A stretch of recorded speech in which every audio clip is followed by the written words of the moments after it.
Good afternoon. Charles Fisher from New York.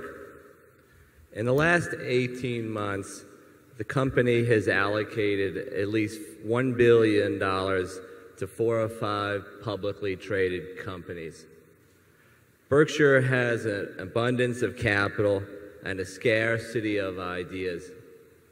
Since these stocks investments were made in large cap companies in which we could have probably made $5 billion in investments, have you thought about allocating more capital to each stock investment?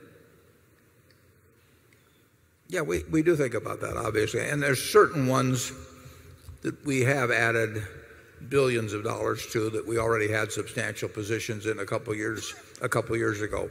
Obviously, when we add to the present list, we think we're adding to the ones either that look the most attractive to us or to the ones that we can just buy. I mean, there are some things where we can't put that much money in, or where we will hit reporting thresholds that will cause a problem. If we own over 10% of a company, if we can't sell a share of it then for 6 months without it being, if there's a profit, it being recaptured pursuant to a short swing rule. So there's some technical things that enter into whether we cross certain thresholds of ownership size.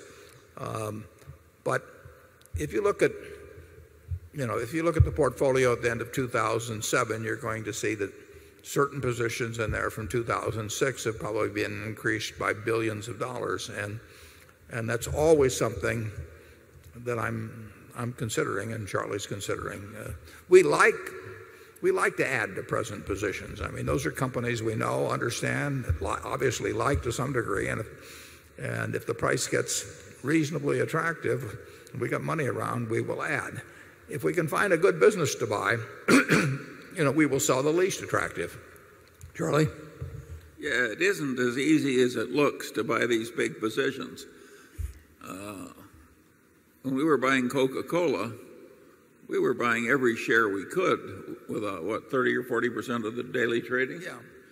And it took us a long, long time to get our position. And so there are huge difficulties to managing great big common stock portfolios.